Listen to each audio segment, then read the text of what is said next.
Hey forum, my name is Manny, aka CascadeScents. Welcome to another video. As you see by the title, this one is on a sexy hidden gem fragrance brand. Or is it? Is it sexy? Is it even a hidden gem? The brand I'm talking about is Precious Liquid. If you don't know of Precious Liquid, this brand was started by Xerjoff. He is the perfumer behind stuff like Patchouli Absolute and Oud Wood by Tom Ford, as well as other brands that he's worked for. He's done really cool stuff. Just awesome catalog in general. Very talented perfumer. To me, I have the utmost respect for his approach because he kind of made oud respectable in the West with such a fragrance like Oud Wood. So with that wearability in mind, but more of a intimate approach here, that's what he's doing with Precious Liquid. If anything, this is a passion project between him and his wife Gio, and I think that's really cool to have a business or a side hustle for something that you love with your significant other. I think is just, again, amazing. That being said, before I dive into all of this head first, for transparency's sake, I have to say that these fragrances were actually sent to me for review, but no, I'm not paid to say a certain outcome for what this review is going to be like. I get to be completely honest and transparent, and that's why I took these fragrances to begin with. And yes, I do have a track record of actually being critical of scents that are even sent to me in the first place. So if you guys just want to look that up on other reviews that I've done, feel free to as well. But with that out of the way with, we might as well again dive into these. We're going to start off with the first of the 5 offerings here. This one is called Blue Agave. Now, unfortunately, to some of you alcoholics out there, there is no tequila in this scent, nor does this smell like tequila, because if you know your liquors, you would know that the primary ingredient in tequila is agave, but it does have what it says its name is in Blue Agave. So that's a slightly green, subtle syrupiness, and I just think it is brilliant here. So before you actually get that one, you do have it sprayed on you. You feel it open it up. You get a little bit of lime, and personally, I would prefer my limes to be a lot more juicy just because I really like lime. But here, it's very subtle, yet sweet enough, yet sharp enough. You definitely feel it is what I'm saying. Again, the sweeter aspects come from the Blue Agave. Again, a little green, but meshes surprisingly well with the sea moss accord in the base. I think that's what's going to bring people in initially. Say if you are going to come within people's personal space, they're catching a waft of that scent cloud. We're talking maybe an arm's length away at best. It's the kind of stuff that I guess if there is a head turner here for me, I would imagine that it's this. Very likable, very easy to wear stuff.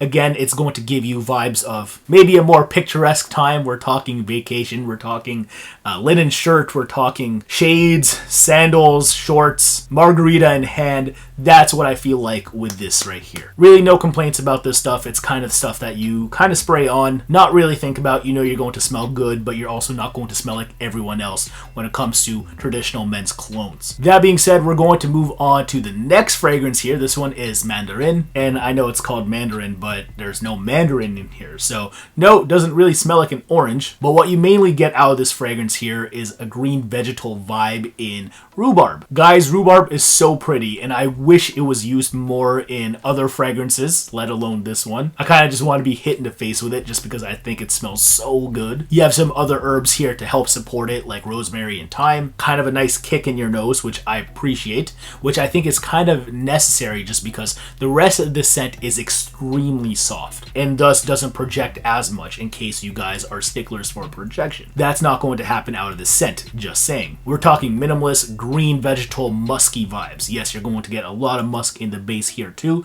It's not going to be a musk that is going to be animalistic or whatnot. It's going to be a nice, clean white musk, but also doesn't feel hella synthetic as well. So one thing, again, I have to emphasize with this brand is wearability and how natural it feels. Like you're not going to think twice about all these ingredients feeling like they're a little too much. Again, I mentioned that some of these ingredients I'd like to have more of, but the fact that everything feels minimalist and understated means that no one's going to complain about too much of anything here. And I guess from a catch-all perspective, that's a good thing. But yeah, I must say I am still looking for a rhubarb scent. I'm not sure if this one is completely the one I will just gravitate to, but I really appreciate this offering, and if you're into that note, I definitely would check this out. So once again, it's Mandarine. Next up, we have another one that's perfect for the summer. This one is Neroli Musk, and I must say, I don't really have a Neroli scent either historically. Yes, I've ranked some other ones, Neroli Portofino, if not Versace Parfum. So both on the high-end designer and designer level, But again, I really don't feel like my heart is set on just one.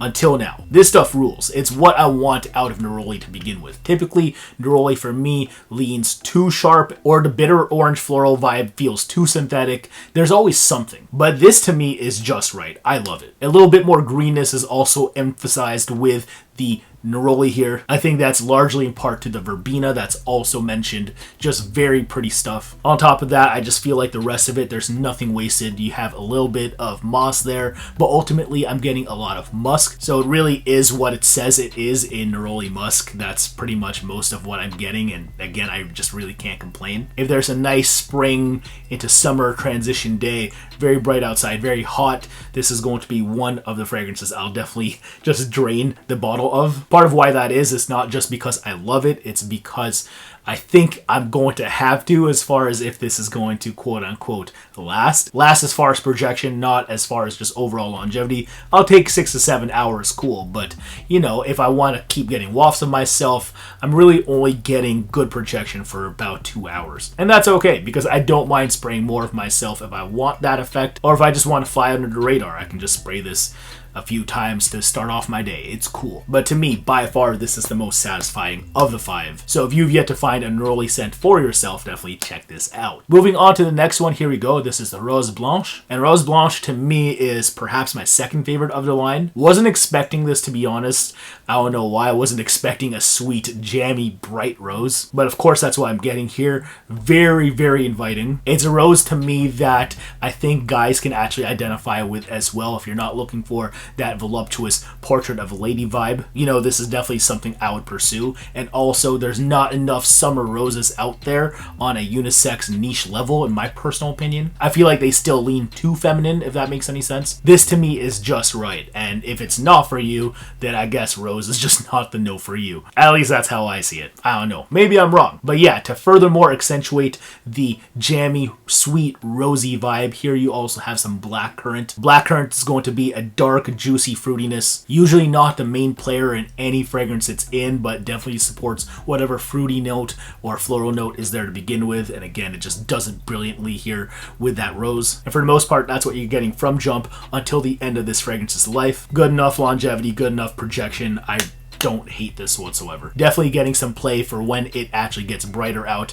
I actually have a rose I can spray in the sun too. So yeah, if that's also you whatsoever, definitely check this out. Rose Blanche Precious Liquid. And with that being said, we are going to move on to the final PL scent. This one is called Vanilla Orchid. And finally, we have a scent that we can actually wear for right now, as far as right now's weather, at least where I live. So I live in Niagara Falls, Ontario, Canada. Very cold right now. We're talking around 0 degrees Celsius. So it goes without saying, I want a scent that's going to feel cozy, keep me warm right now. And that is this. What you would expect with the name vanilla in it. You're definitely going to get that vanilla, or vanilla orchid rather, with how it is advertised here. But before you get there, you're getting a unique kind of fruitiness. We're talking fig. Now, fig for me is a note that I historically have not liked whatsoever. I know there's cornerstone fig fragrances out there like Velocicos or Fico di Amalfi, and that stuff's great. It's just, again, not personally for me. Like, I know when I like something and I know when something's good, and I can differentiate the two. And to be honest, I still don't like this stuff fully, but I am still going to give it a shot during this time of the year. It just, fig to me is just way too sickly off of my skin. It just kind of explodes off of my skin. And sure, people like it. I definitely get compliments with this one, actually more than the other ones, because mainly, I guess, of that performance. But it's just, for me, hard to be in my own personal scent cloud with that much sweets. Like anything that comes off as too much of a gourmand sweetness, where it feels like it's dripping off my skin, that's something that I typically won't gravitate to. Typically, I like a more dry sweetness, if that makes any sense. But this is still very good for people who appreciate more of a gourmand approach. Here you also have tonka beans, you have some sandalwood for some creaminess towards the very end. Very, very good stuff. It's not going to feel like a sickly synthetic bomb, if that makes any sense, but perhaps a sickly natural one, at least off of me. In retrospect, perhaps I embellish with the word bomb. I wouldn't say it's that explosive. Again, 9-10 hour longevity is kind of par for the course, I would say, as far as fall winter fragrances. So you won't be blowing anything out of the water. It's just, again, I really can't do this kind of sweetness. But once more, respect to anyone who will. So there you go. I think that about does for me for going through each of them one by one. I will now proceed to tell you which ones I have which as far as best to worst, or more like my favorite to least favorite. In first place, I go with Neroli Musk. Again, I'm raving with how the Neroli is, to me, the most tastefully done that I've smelled. Just enough of a musky vibe that it's equal parts both, and I guess that's why you have the name Neroli Musk. Number 2, I have a tie between Mandarine and Rose Blanche. Mandarine because rhubarb rules, and Rose Blanche because it's a summer jammy rose that to me is also, I guess, unisex, maybe at most 55-45 feminine and masculine, but I feel like I needed a scent like that, and it's great that I have one now. Number 3, I got Blue Agave. Really good stuff here too in Blue Agave, but again, just don't remotely like it as much as the aforementioned ones. I feel like towards maybe the end of the scent, I'm getting more of that sea moss accord, and it's not as interesting to me as when it opens, so what can I say? And in fourth place, I have Vanilla Orchid. Again, still awesome. It's just Fig is just not remotely for me yet again. And then when I consider the price point that each of these are at, we're talking 50 ml presentations for $125 US. Wow, very good for the level of naturals that you're getting here, the level of craftsmanship from Richard Herpin. Again, very seamless blends, just love the stuff. Sure, it's not going to blow anything out of the water as far as the performance, as far as maybe the complexity even. Again, really rather linear kind of stuff, but again, it's going to make up for everything else with its craftsmanship and ingredient quality. So that's why Precious Liquid gets a thumbs up. Also, right now, at the time of this video being filmed, and I'm not being paid to say this, but Precious Liquid is doing a sale on their website since Cyber Monday. If you buy each of these fragrances in bulk, or if you buy at least one, you get a fatter discount the more you get. So definitely check that out if you want to save some money on these fragrances that hopefully you are also interested in. Again, big thank you to Gio and Richard for sending me all of these. It's a really cool passion project that them as a couple have cultivated, so I'm a big fan. Hope you guys are too. And if you've yet to check out Precious Liquid, please let me know in the comments what you guys are thinking about them based on this review. And if you already have checked them out, please let me know what you think as well. Otherwise, also like and subscribe if you really enjoyed what you see here and you want to see more. And if you really want to see more, also hit the notification bell as well. As always, thank you for your ongoing support. Really appreciate this. Really cannot do this without you, Forum. And until next time, take care for now. Peace out. Bye. My name is Manny. Wear your fragrances.